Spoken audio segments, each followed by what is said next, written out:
JamiaTV, Beacon for the Nation.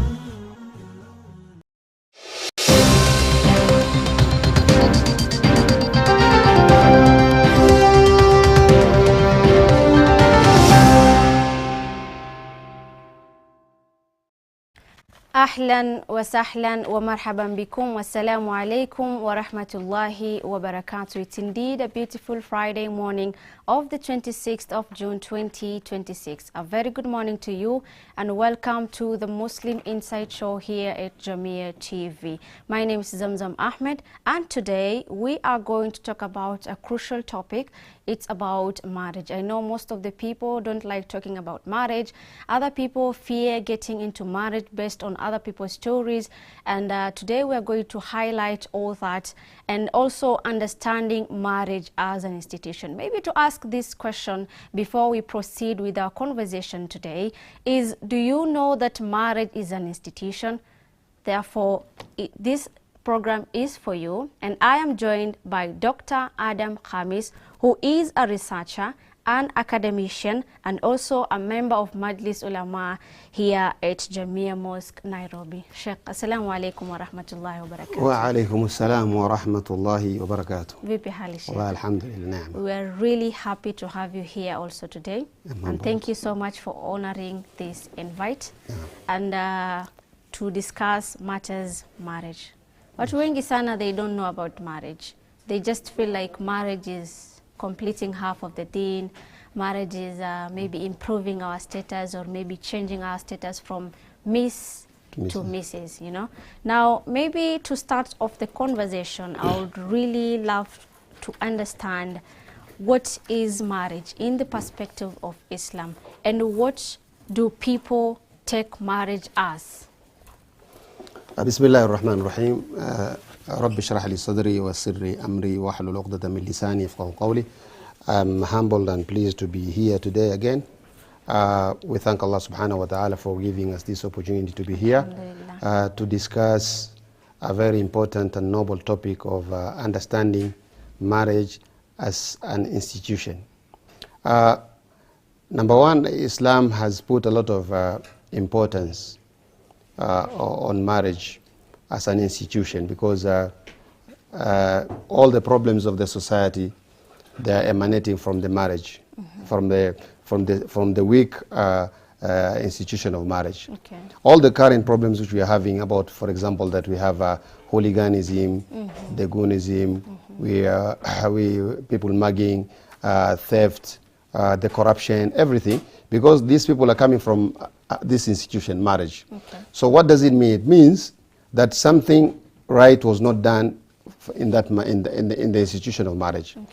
Okay. Yeah. That's why Islam has put a very important emphasis, even in the beginning, on choosing even the partner, so that the children who are going to be born out of this marriage are children who are responsible, are children who are good, who are honest, and so on and so forth. Maybe just to begin, that's why even in choosing a partner, Islam is guiding us.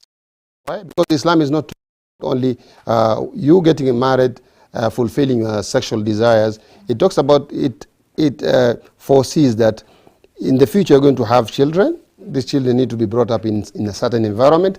So the environment must be prepared. That is the reason why the common hadith, which is read during the marriage ceremonies, tunkahul mar'a, that a woman is married because of four things. Okay, and this one, it applies both. It's not only for a woman only, also a man. All these traits have to be taken care of. And they say, it talks about lijamaliha, because of her beauty. It talks about limaliha, because of the wealth, and it talks about the lineage. Even the scholars of hadith, when they talk this hadith, they say Prophet Muhammad sallallahu alaihi wasallam, he mentioned these three things, because he knew that people are inclined to these things. They like these things, not because so that they can make them as the main choice. And then later on, he kept it very clear. فَظْفَرْ بِذَاتِ الدِّينِ. You should choose the one who is committed to the deen. Why? Because the deen, it will shape that person, it will guide that person. That's why also in another hadith, the Prophet ﷺ also emphasized, إِذَا أَتَاكُمْ مَنْ تَرْضَوْنَ دِينَهُ وَخُلُقَهُ. if somebody comes to your family, he wants to get married, ترضون دينه, you are pleased with his religion, وخلقه, and his behavior, فزوجوه, then you're supposed to accept the marriage. So Islam has put a lot of emphasis even from the beginning. But unfortunately, maybe you're going to see in our later conversations that we forget all these things about the deen, about the akhlaq, about the tarbiyah. At the end of the day, we are losing everything. We are failing in our marriages. Okay, yeah. And then Islam also has referred marriage as something which is a solemn covenant. It is a strong covenant. It is a heavy covenant.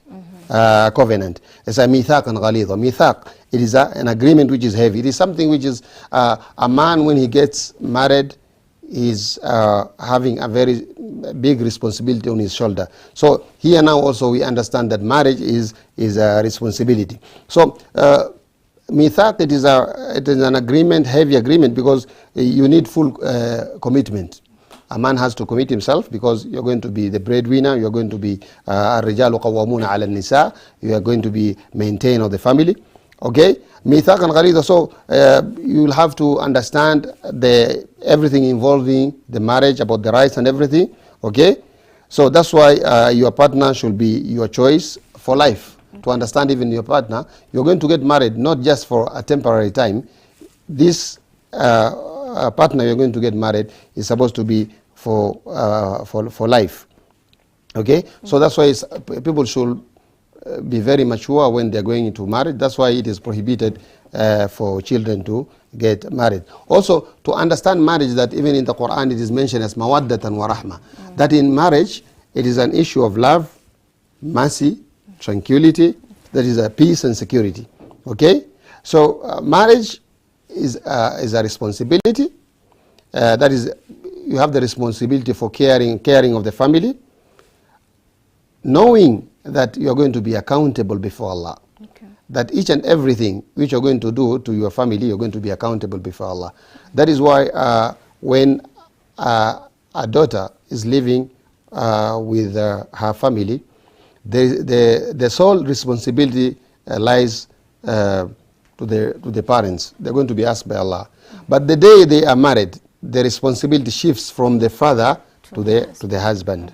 Okay, so the husband now becomes accountable. Okay, so each and everything you're going to be asked by Allah, and you are going to explain why maybe you neglected such a thing. So I think in this introductory remarks, maybe we will understanding understanding of marriage. That is based on Islam. Yeah. We choose our spouses based on deen, based on maybe wealth. Most people they talk about that one, based on the beauty and among other factors. Yes. Now, when we talk about marriage as an institution, why is marriage considered as an institution?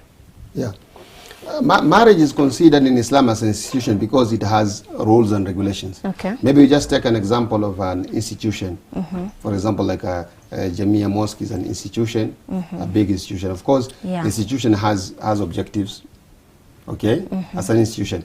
So you come and ask yourself, what are the objectives of this institution? What are the objectives of marriage? Okay. Okay. The objectives of marriage, it is to protect the rights of the family, to protect the family in terms of peace and security and tranquility, to make sure that everything goes well, to protect the lineage. Okay. Okay, to protect the. In fact, when you want to understand the objectives of marriage, we'll come understand the objectives of Sharia, which are 5. Maybe we can explain it. Okay. Number 1, it is to protect the religion. Okay. Okay.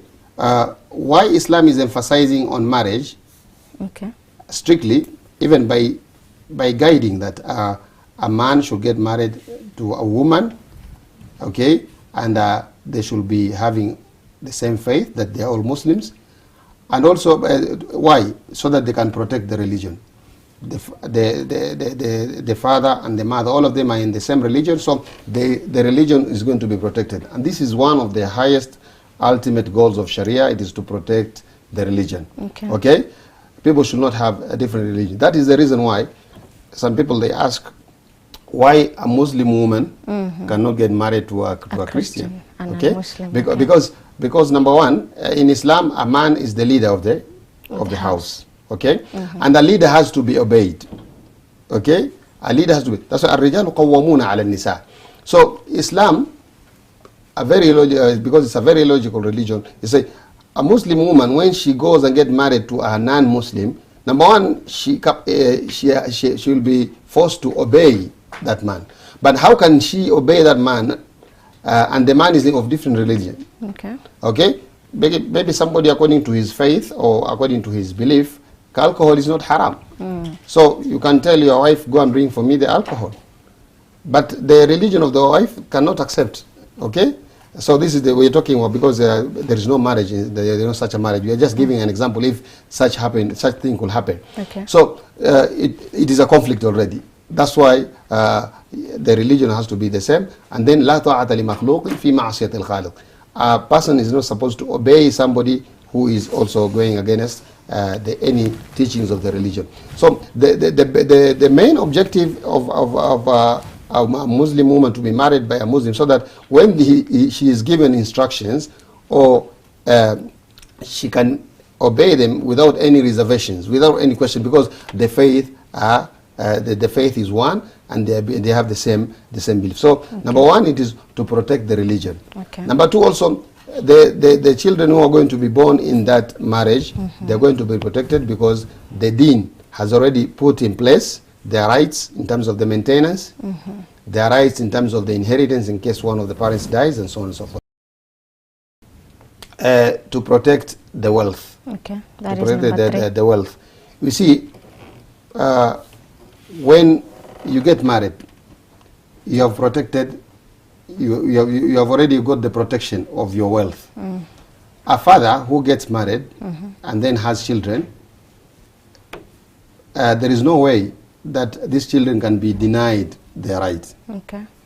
And this is different from people who are just going to stay with people, come we stay, they have children. These people, they have no obligation, even in Sharia, to take care of this, because number one, there is no marriage. Number two, even people are not sure whether these children belong to who, because there was no marriage in the first place. Yeah. Okay, so at the end of the day, by not getting married, you are losing a lot of even rights. That's why there was a discussion about a child born out of wedlock, why is not inheriting. Okay, so Islam has put in place that, okay, man should get married to a woman, and the children who are going to be, as a result of that marriage, they are going to be taken care in their lives.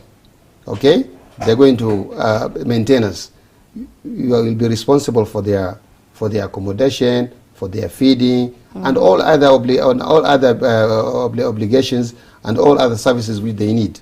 Okay, and even after the death, Quran has already explained everything, all the shares of the mother, and the shares of the daughters, and the sons, and so on and so forth. So when we say that the children born in wedlock, they are getting these rights, people should understand that Islam wants to protect the rights, and to know even the people who are in this marriage are the right people, and they are going to get their rights. Okay.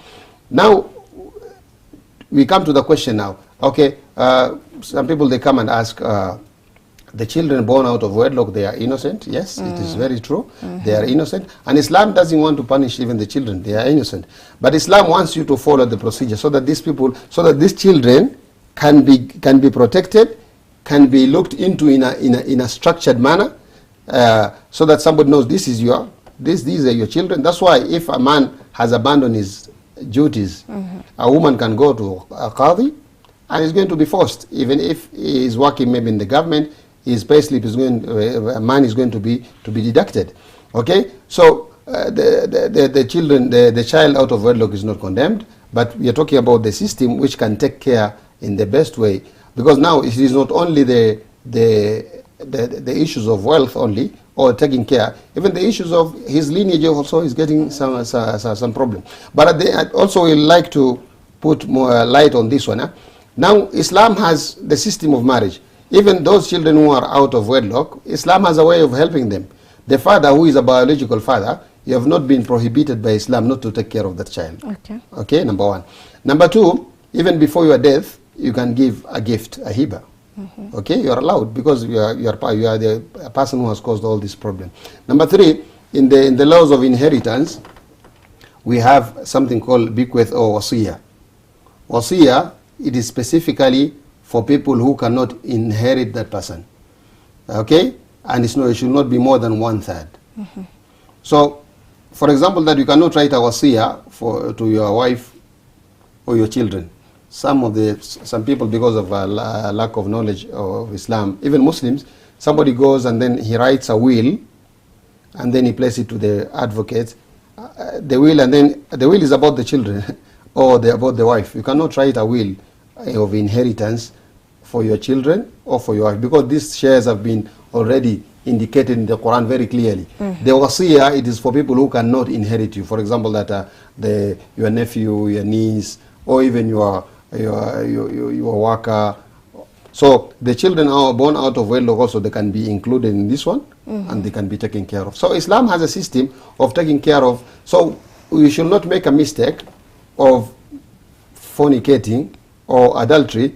Then at the end of the day, we come and then play victim. We say Islam has oppressed us. No, Islam has a system of protecting the children from A to Z, and in terms of wealth, in terms of their well-being and the welfare and everything. So number 1, if you have already made a mistake of committing adultery or fornication, try to use the methods and the ways and means which have been put in place to help that child, instead of maybe blaming Islam that Islam is oppressing the children and so on and so forth. Yeah. Okay. So they're protecting the wealth. Okay. And then the third one is about to protect the lineage. Okay. You see, lineage is a very important thing, that each and every child needs to know his father or her father.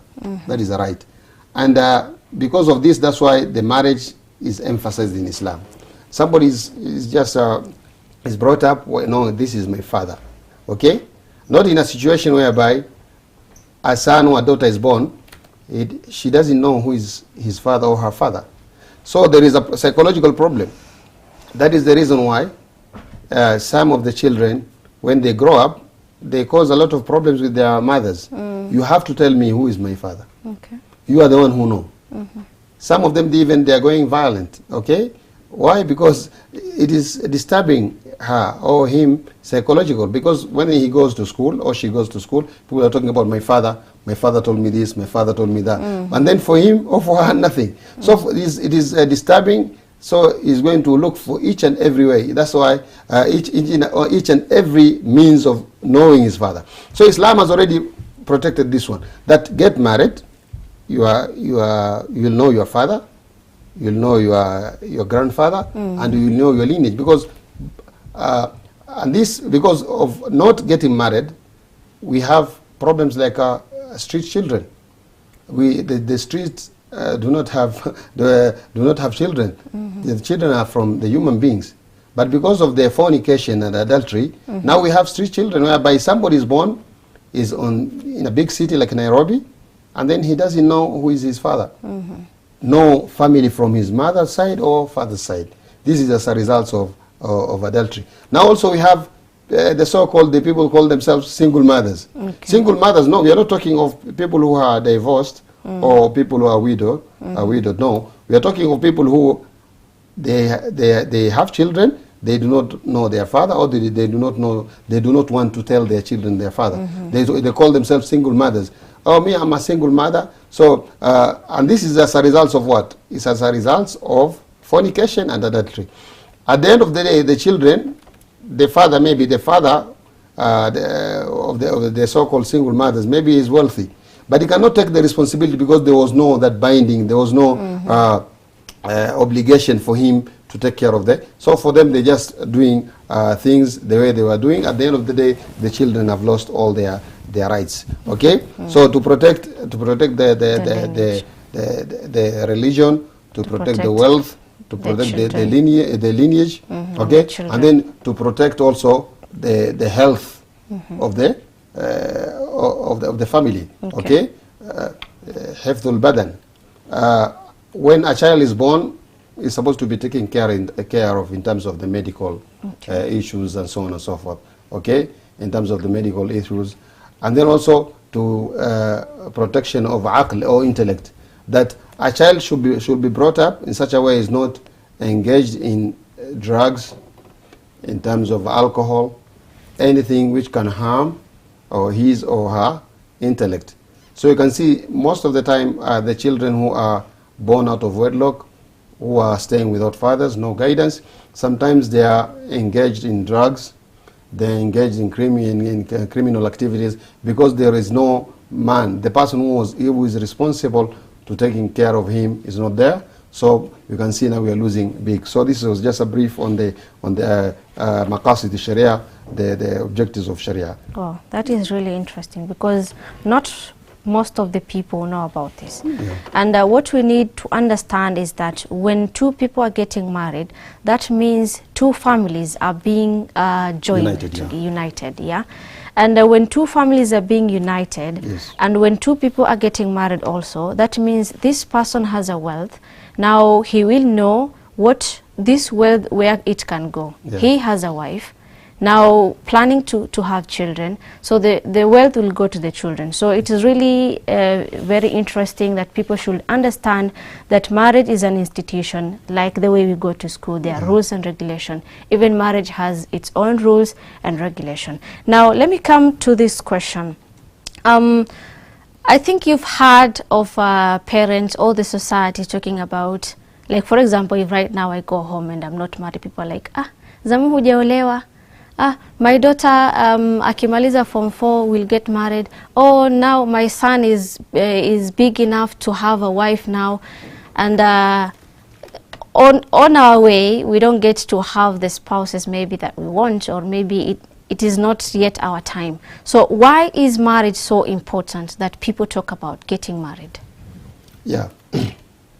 The Prophet ﷺ, when he was mentioning, when he was speaking to the young, Ya ma'ashar al-shabab, in this hadith, he talks about, number one, it is al-iffa, to protect that is chastity, to be chaste. Because number one, Islam has taken into consideration that when somebody is matured, has sexual arousements, has feelings and everything. Now, how can this sexual satisfaction done in the right way? That is why there is a marriage. Number one, it is to protect the person from engaging into adultery and fornication. So this is the system of Islam. Islam has prohibited adultery, has prohibited fornication and adultery, but he has given an alternative. Okay?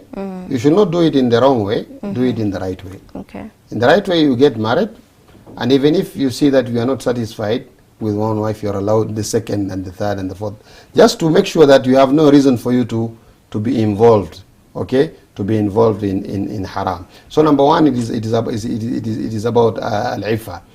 And then as per your question, is about people are insisting on marriage, okay. Marriage is a sunnah muakkada. It is a highly recommended act, and it is an act of the pious people. Okay? Yeah. But also we can say marriage, the hukm of marriage, it can be determined case by case. Sometimes a marriage can become compulsory to a person. Okay. Okay? And can become sunnah to another person. For example, that nowadays we have the biggest problem we have the girlfriends and the boyfriends, the courtship, and so on and so forth. At the moment, wali has realized that a daughter or a son has a relationship with someone. Maybe sometimes you can see people go to the universities, they go and have boyfriends and girlfriends, and they stay even in one room. So in this case, it is compulsory for them to get married. Okay. It is not like there is no choice for that. Okay. And then there is another case whereby maybe a woman, she's studying and she's very respectful and then protect her dignity and everything. Okay, the time will come when she finishes her studies to get married. Okay. Okay. So it is a very important institution so that it can solve all the problems of the society. Okay. Now we can see all the issues, as we have mentioned before, all the issues which we are facing. It is because we have failed in our marriages. in the objective of the marriage, to protect the family. Because you can see, if somebody is a thief, a criminal, a corrupt person, he was raised from a family. But in that family, the values were not inculcated. Or sometimes maybe he was from a single parent, the so-called single parent, okay? Or the child born out of wedlock, he doesn't understand, he doesn't know even the father or the mother. So at the end of the day, they are being brought up without any guidance, without any responsibility, and they are going astray. Okay. Yeah. Wow.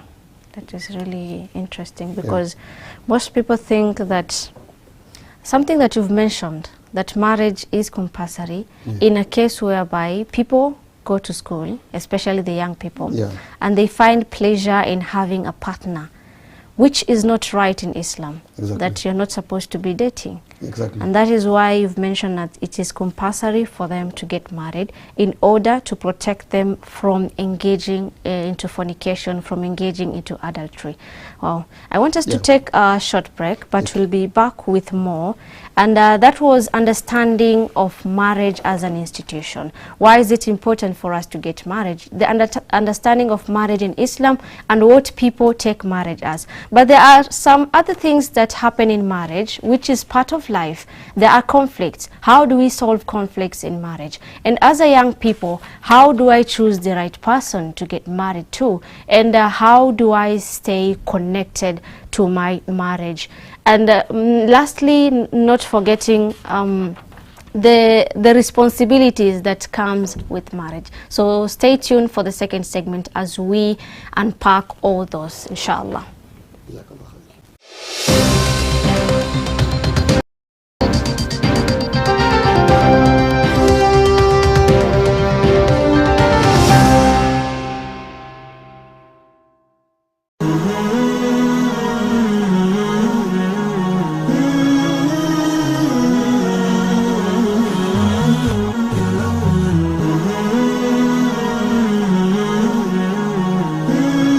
JamiaTV, beacon for the nation.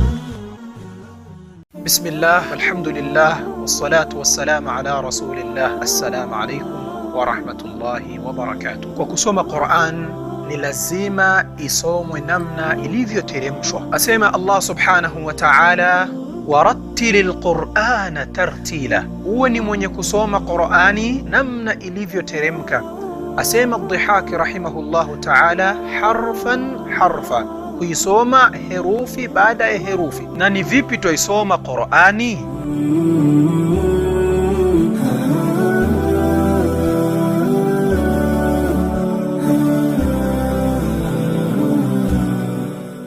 قال تعالى في محكم تنزيله بعد أعوذ بالله من الشيطان الرجيم Ninasaha kutoka pwani. هذا الدين قال الله قال الرسول قال الصحابة هم أولو العرفان انتهى. Ili kuongoza kwenye njia iliyonyoka. Sikizeni hadithi hii ya Mtume alayhi salatu wasalam. Hakuna atakayeweza kumfungia mtu mlango ambaye Mwenyezi Mungu alimfungulia. Kuimarisha imani yako. ثبت قلوبنا على دينك وعلى طاعتك.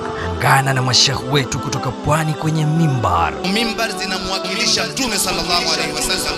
Ni Jumamosi na wakati saa 3 usiku katika JamiaTV, runinga uipendayo.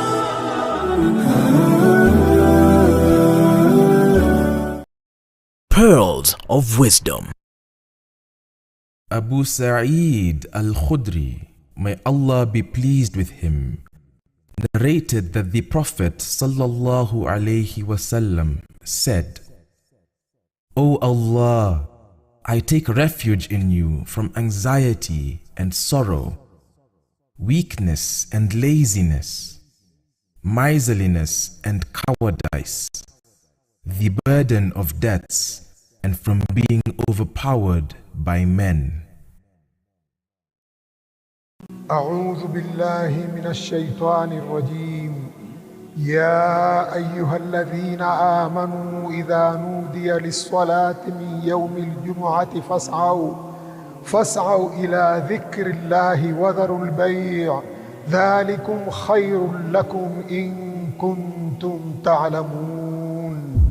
Enyi mulioamini, munapoitwa kuhudhuria swala ya Ijumaa, fanyeni haraka kuikimbilia, muache biashara zenu. Hilo ni bora ikiwa mwelewa.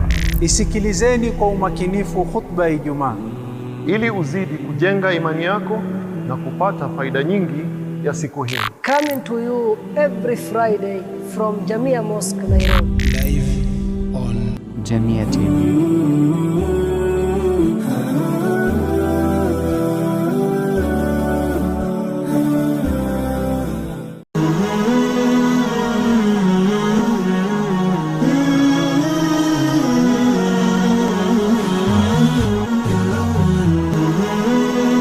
JamiaTV, kurunzi ya taifa.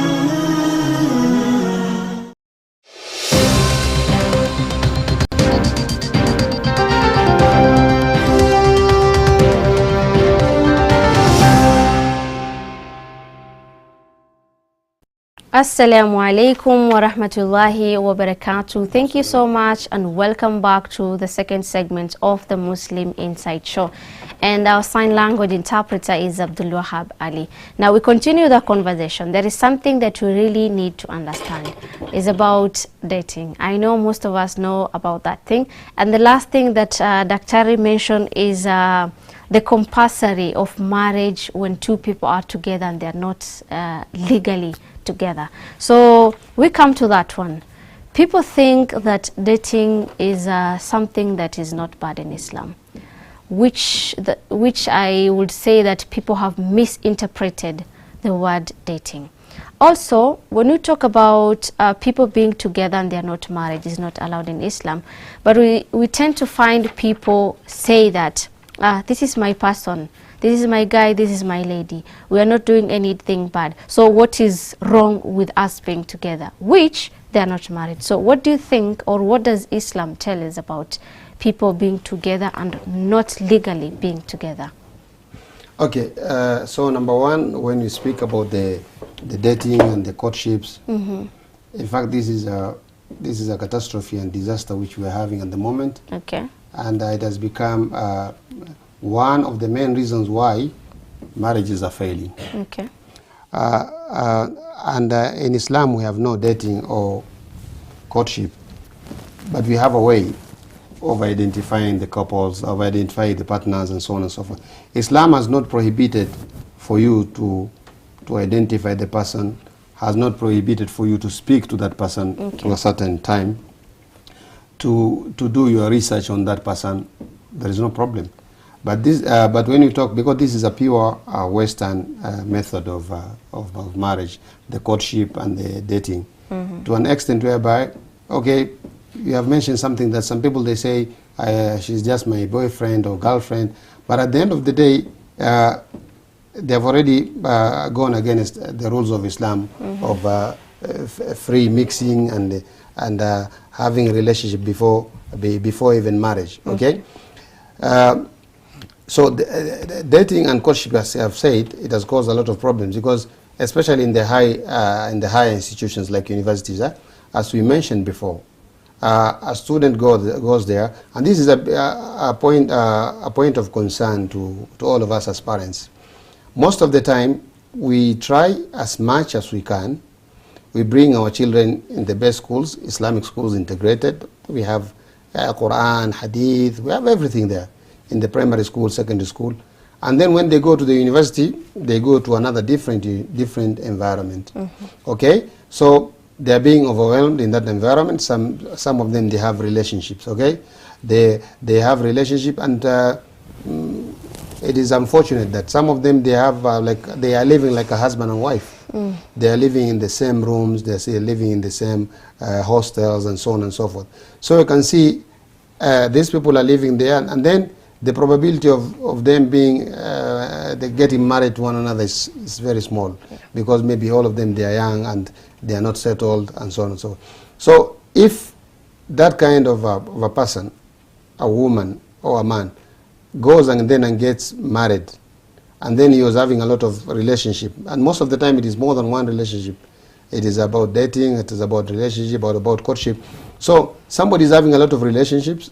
So when he goes to marriage to settle, he's having a lot of things which are confusing him. Okay. So, and among the reasons why most of the marriages are failing is that a person is getting married, but before that marriage he was having maybe 10 girlfriends or 10 boyfriends. So he cannot, it's not easy for him or for her to settle, unless maybe he has made a big tawbah, repentance to Allah subhanahu wa ta'ala, in order for him to settle. Otherwise, he's going to be confused with what he has been doing, and also the relationship which he was having for a long time cannot be cut off just immediately.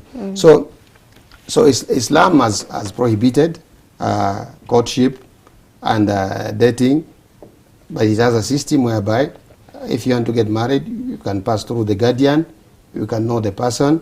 Even in the Sharia law, you can see that woman, the face and so on and so forth. You can see so that you are satisfied with what you want. But dating, girlfriends and boyfriends and also courtship, most of the time they spend their time, they are wasting their time.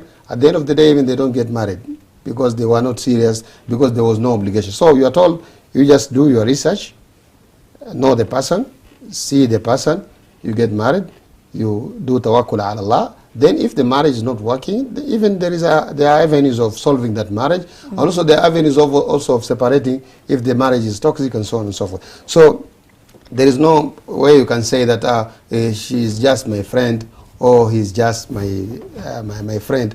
Because the Prophet ﷺ has prohibited that when two people of different genders are sitting in a private place, as they're saying, the third person is a shaitan. Okay. You can have a good intention, yes, but at the end of the day also you have feelings, you are a young person, you have some desires. So that's why Islam has prohibited not only fornication, it has prohibited the ways and means. وَلَا تَقْرَبُوا الزِّنَا. The ways and means, it means the ways of sitting in a private place, intermingling without any reason, anything which will bring people together without genuine or necessary thing, with different genders. Of course it will open the doors of the relationship, because after the greetings and other things, and then people will be used to one another, and then maybe they can go even into haram. Okay.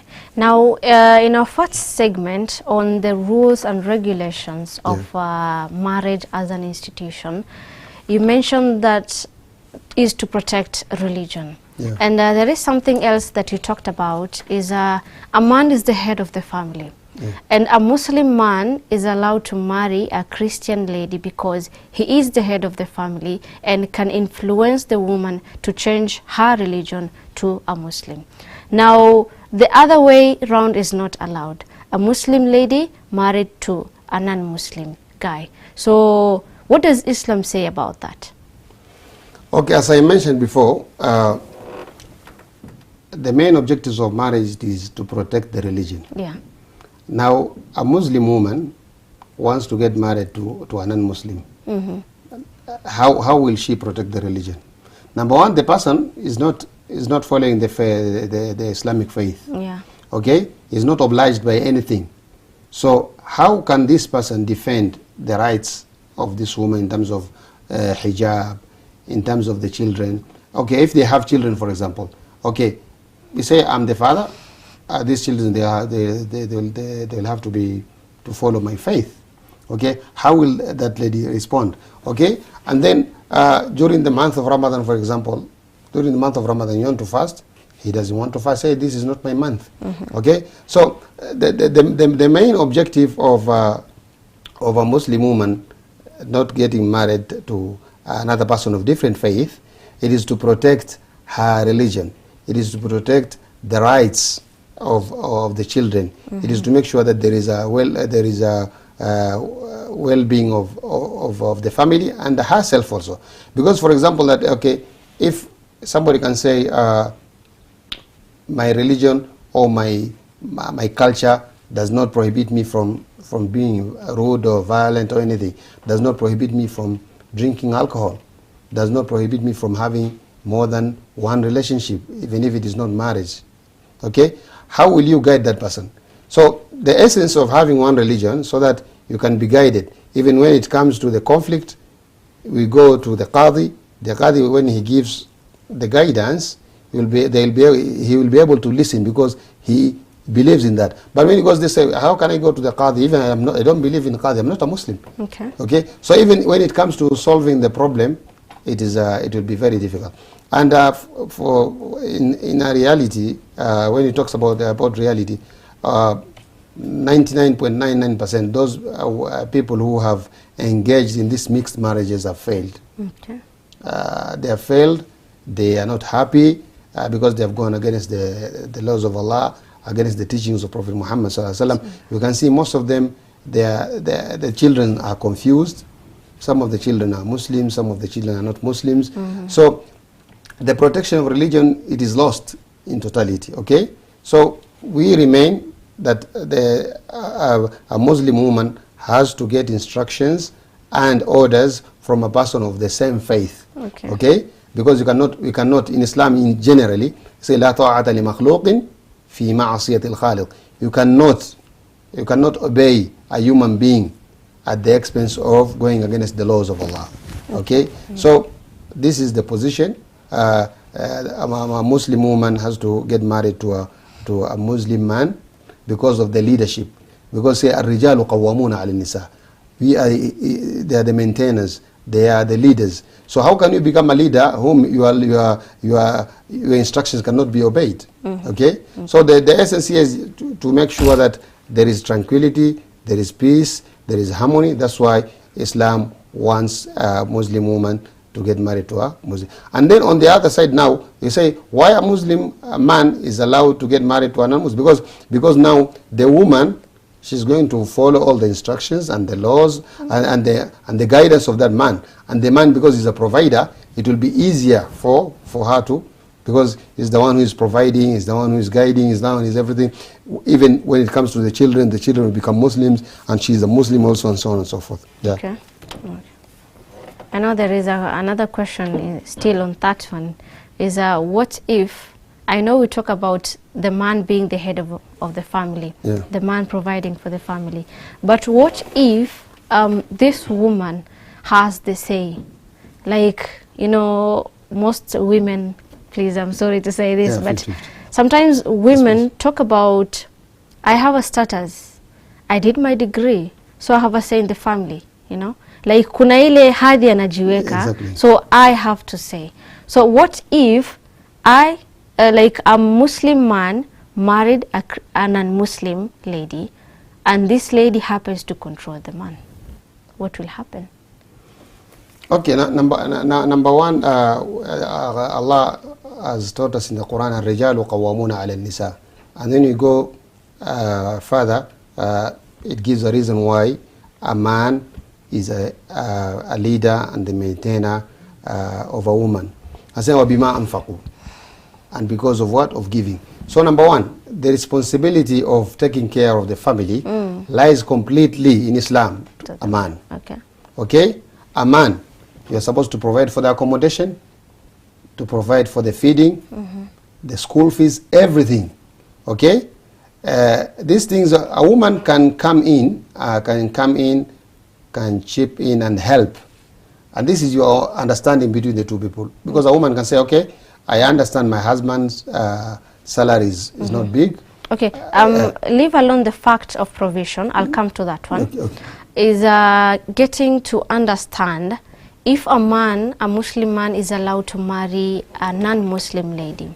And it happens that the man has that power to convince this lady to transition to Islam. But what if this woman is niseme kichwa ngumu, they like saying that. What will happen with that marriage? Okay, in fact, you're coming to a very sensitive, I think, which we'll not be able to explore because of time. The issue of the position, which is opinions of the majority of the scholars, is that a Muslim woman should get married to a Muslim man should get married to a Muslim woman. And also, a Muslim man is supposed to, if he's marrying a Christian lady, then that Christian has to become a Muslim to convert. Okay, so it's because there are a lot of the issues of who is Ahlul Kitab. There are a lot of issues, but to make it safe, that woman is supposed to, if she really loves that person, to become a Muslim. And also the scholars also, when they are explaining this issue of al-muhsanat, who is supposed to marry a non-Muslim, for example, that they call kitabiyya, whether they are al-Yahud or Nasara, or among they say al-muhsanat, that among the conditions is that that woman should not have any relationship before the marriage. Okay. I'm giving about the opinions of the scholars, which is very rare, that she has never had any boyfriend or girlfriend, no relationship before. Number two, it has to be in an Islamic state. To be in an Islamic state, it means that so that it can safeguard the rights of the children. If there is a problem, then the children will be under the care of the state. Okay, but if it's going to be in a country which is doesn't recognize Sharia and everything, so the woman is wealthy, she takes over the children. She says, I'm going to handle the children the way I want. I'm the one who is paying and everything. So at the end of the day, the objective of marriage is lost, to protect the lineage, to protect the religion of the children. Okay, that is the reason why if you need to get married to a person whom you are sharing the same religion. Okay, and then we see sometimes these things of somebody getting married because somebody changing his or her religion because of marriage, most of the time also doesn't work. Because the reason for him is just marriage.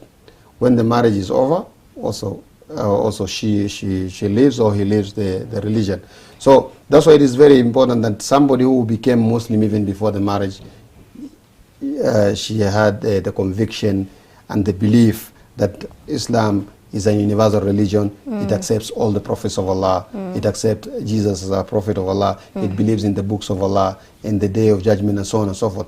This conviction should be there even before the marriage, because if it is only marriage, they say mabuni ala al-masalih. If something is built on an interest, if that interest is lost, then the marriage also is lost. Okay, and then another thing also the Muslim women, they speak about it. So some of the Muslim women, they ask, okay, if the Muslim men are going to get married to non-Muslims, and the Muslim women are not allowed to get married to non-Muslims, so who is going to fill this gap? Okay, so it is very important for a Muslim, in order to have peace, tranquility, and to have an effective marriage, is to look for a partner who is a Muslim, so that you are not going to have any differences. Because getting married to somebody of different religion, it is the beginning. It is the beginning of conflict. It is the beginning of conflict, because you have different religions, different ideologies, and nobody has the obligation to follow another person. Okay. Now let's come to the provision in marriage. We talk about, I think you've heard of these phrases from ladies. Pesa yangu ni pesa ya? Ni pesa yangu. But your money as the husband is our money. Others talk about 50-50 in marriage. So what does Islam tell us about provision in marriage? Who is responsible to providing? And that brings us to the rights and responsibilities that comes with marriage. Yeah. You see, as we said before, Allah in the Quran has already explained very clearly, الرجال قوامون على النساء بما فضل الله بعضهم على بعض وبما أنفقوا, because of giving. Okay? I think as men, we need to understand that giving, when a man takes his responsibility fully, he has empowered himself, okay? He has made his house manageable. He's going to be listened, okay? So this is the reason why Islam has said a man should strive to take care of the family. Okay. But as we have said, a woman, a responsible woman also, she is not forced by Islam to contribute anything. Okay? Her wealth is her wealth, as we have said. But the wealth of the husband is the wealth for everyone, for the mother and the children.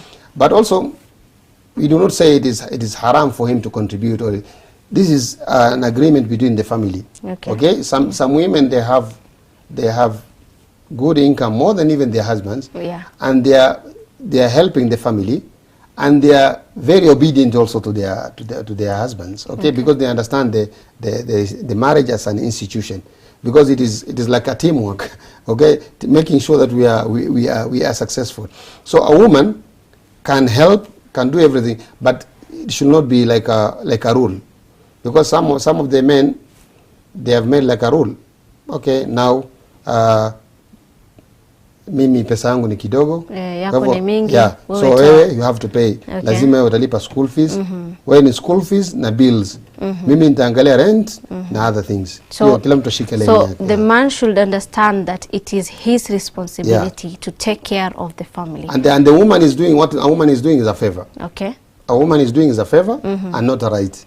Okay. So, and a man should appreciate that. Okay. That a woman is helping him. But this thing of saying 50-50, that is among the things which have caused this one is about, you see, we are losing respect in our homes because of this one. If somebody does not understand Islam properly, and marriage as an institution, when she pays like 50% of the expenses, he said, tuheshimiane. Okay, so tuheshimiane, I'm paying 50%, and we're paying 50%. Okay, so you're not the only person who is paying all the expenses. And then if you want to understand also, if you want to understand the importance of a man becoming a proper and effective person in terms of provision, in the Western world, and in particular the UK, for example, you can see there is a system of social protection, social system, whereby if a man is not married, is not employed, they're having a system of helping that person.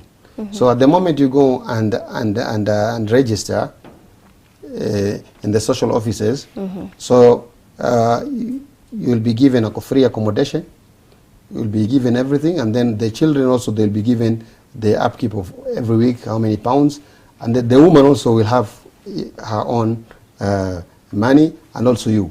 So at the end of the day, you are staying in one home, but the government is the one who's the one giving you everything. So most of the marriages there are breaking because they say we are all under the government. You are being paid by the Queen.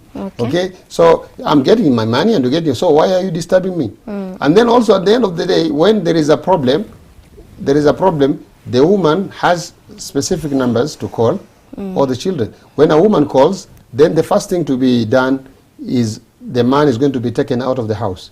And the government will continue also taking care of the woman. Why? Because the man has neglected his responsibility of provision. But the people who are working very hard day and night to feed their families, to feed their children, they are being respected. That's why you can see most of the marriages in Africa and other developing countries are surviving, because a man is the one who is giving.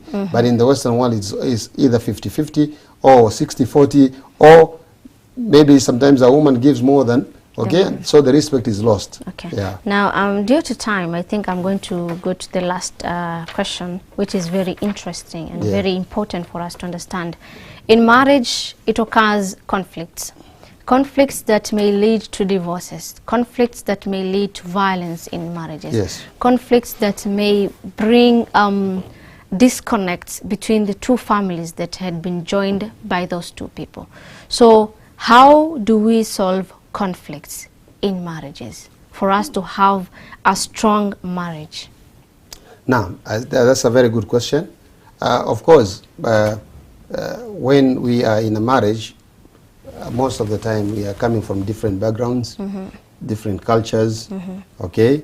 So conflict is, possibility of conflicts are there. So, number one, if you want to solve the conflicts, number one is communication. Okay. Communicate with kindness and honesty. You see, most of the time, it is a misunderstanding. So, if there is a problem between the two couples, the two married people, number one is to communicate. Have you effectively communicated? You need to have time, not communication with emotions. Some people, when they are angry, now they speak what they want. Okay. And they shout, and so on and so forth. What we need is that we have a sober, the time when you are happy, you are speaking, there is this and this and this. What is the problem? What is you understand? Why did you say this? And you ask questions. You understand what is the problem? Communication. So the biggest problem we have in our marriages is communication. We do not have time to sit down and discuss the issues and the problems which you are facing. So we need to understand the concerns of each person. Okay. Unfortunately, we are failing in this. So number one, before even blaming this and that, try to communicate in the right way, explain in the right way, raise the concerns, and then issues can be amended. Number two is about, number one, it is to practice patience. Okay. Patience and forgiveness. Okay? What we know that all of us, the man and the woman, they are not angels. The Prophet ﷺ said, كُلُّ بَنِي آدَمَ خَطَّاءٌ وَخَيْرُ الْخَطَّائِينَ التَّوَّابُونَ. Each and every individual is a sinner. He makes mistake. But the best of the sinners are the ones who are repenting to Allah subhanahu wa ta'ala. So, number one, we should know that a man whom you're married to, he can make mistakes, and a woman also can make mistakes. They are not angels. Okay? So there is this issue, there must be an issue of overlooking for minor faults. Okay? They are overlooking minor faults. There are some of the things which are minor we need to overlook. And then another thing also, we need to understand when we are facing the challenges, we need to be positive. Okay? To be positive and to be optimistic. Even in the Quran, Allah says, وَلَا تَنْسَوُا الْفَضْلَ بَيْنَكُمْ. For example, that when you feel that you are very angry, a woman has done this or a man has done this, you need to sit down and ask, okay, he has done 1, 2, but how many good things has he done to me? So we are trying to forget the 99% of the things which are good. Then you concentrate on one question or one issue, and then you speak bad about that person. So we should not forget the good things which we do. Of course, also the women, they do very good things to their husbands, and the husbands also are doing very good things to the women. You can see even if a woman, she's not maybe working or not working, you can see, just to make sure that everything you need, you get it at home. Is planning for all your things. This is a very big responsibility and a very big support which is given. And then another thing is about when you have a problem, you have communicated, but you can see that you do not want to understand one another. Then you need to seek guidance from the trusted family members who are neutral. Okay, why am I saying trusted family members? Because most of the people, sometimes problems in marriages are caused by the family members, the mothers-in-laws and the sisters-in-laws. Okay, so you should look somebody who is trusted and neutral. That's why in the Quran say حَكَمًا مِنْ أَهْلِهِ وَحَكَمًا مِنْ أَهْلِهَا. That you bring, and most of the time you bring people from on your side. For example, that we have a problem, you bring your father and your uncle, and then also he brings. So you sit down. We have 1, 2, 3, 4, 5. And it is like it is almost impossible for us to solve this problem. How can you help us also to think about getting the solution? And then the last thing also about the reasons for the conflict. The reason for the conflict is about fulfilling the rights and responsibilities. Sometimes you can see a man is married, still in the same house, but is not taking care of the family. Maybe a woman, she's the one who's working, coming, going to the supermarket, buying, and the guy may be sleeping, is not working and is not doing something to solve the problem. So a woman also becomes furious. How can I listen to this? Which instructions are you giving me?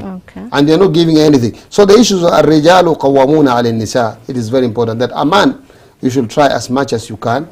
You become a leader in terms of bringing the provision. Jazakallah khairan, Ustad, Sheikh. That was really amazing, and since time is not on our side, I think we're going to end our show up to that point. But there's still so much for us to learn. Yeah, because we especially talk about the reasons for the failed marriages. Yeah, for both the people that are in marriage and those that are about to get married. So, in short, communication is really important. And also the Friday Bulletin is here. Maybe you can grab a copy for yourself and get to know or be on the know of what is happening around us. Until next week, This has been the Muslim Insight Show, and I have been your host Zamzam Ahmed. Assalamu alaikum wa rahmatullahi wa barakatuh.